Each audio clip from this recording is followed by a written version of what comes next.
In the 1990s, many African countries embraced presidential term limits and building institutions as a transition to democracy.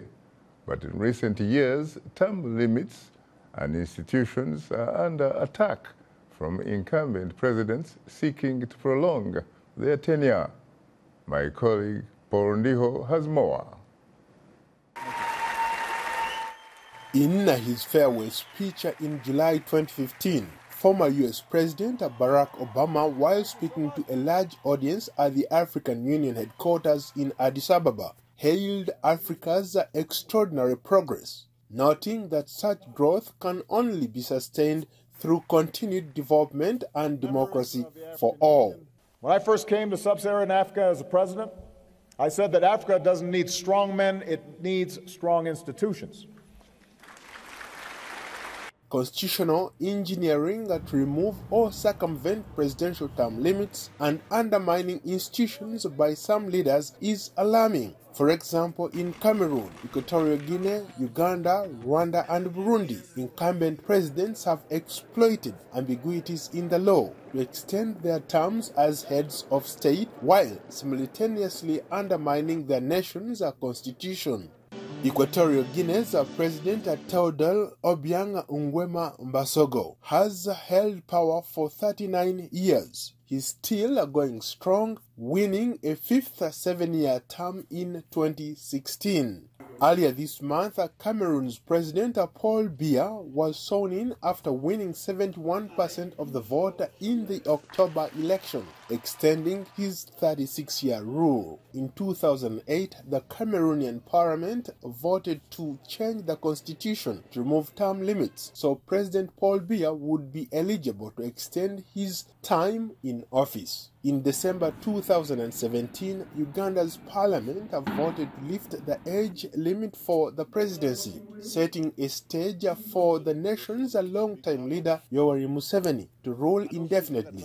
President Museveni successfully pushed to change the constitution in 2005 to abolish term limits.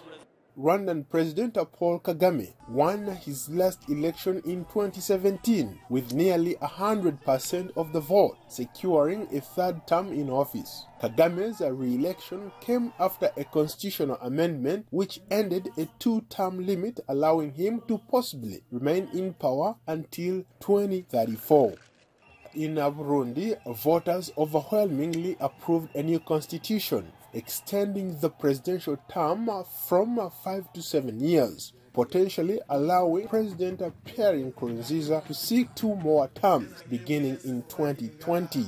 Political analysts argue that perhaps former U.S. President Barack Obama was right when he said that democracy in Africa is threatened when the presidents do not stand aside at the end of their constitutional term limits. I am in my 2nd term, but under our Constitution, I cannot run again. And no one person is above the law, not even the president. On a positive note, not all of Africa is dealing with the strongman syndrome. For example, new Ethiopian Prime Minister Abiy Ahmed is proposing and pushing through reforms. In a historic move, the Prime Minister swore in the country's first female president, Supreme Court judge, and named 10 female ministers to his cabinet, which is now a split equally between men and women. In West Africa, opposition leader Julius Maada Bio was sworn in as president of Sierra Leone in April, replacing incumbent Ernest Bai Koroma, who abided by the country's constitution and stepped down as head of state. In January 2018, George Weah, a former international football star, was sworn in as president of Liberia, following incumbent President Ellen Johnson Sirleaf, who stepped down at the end of her 2nd constitutionally allowable term.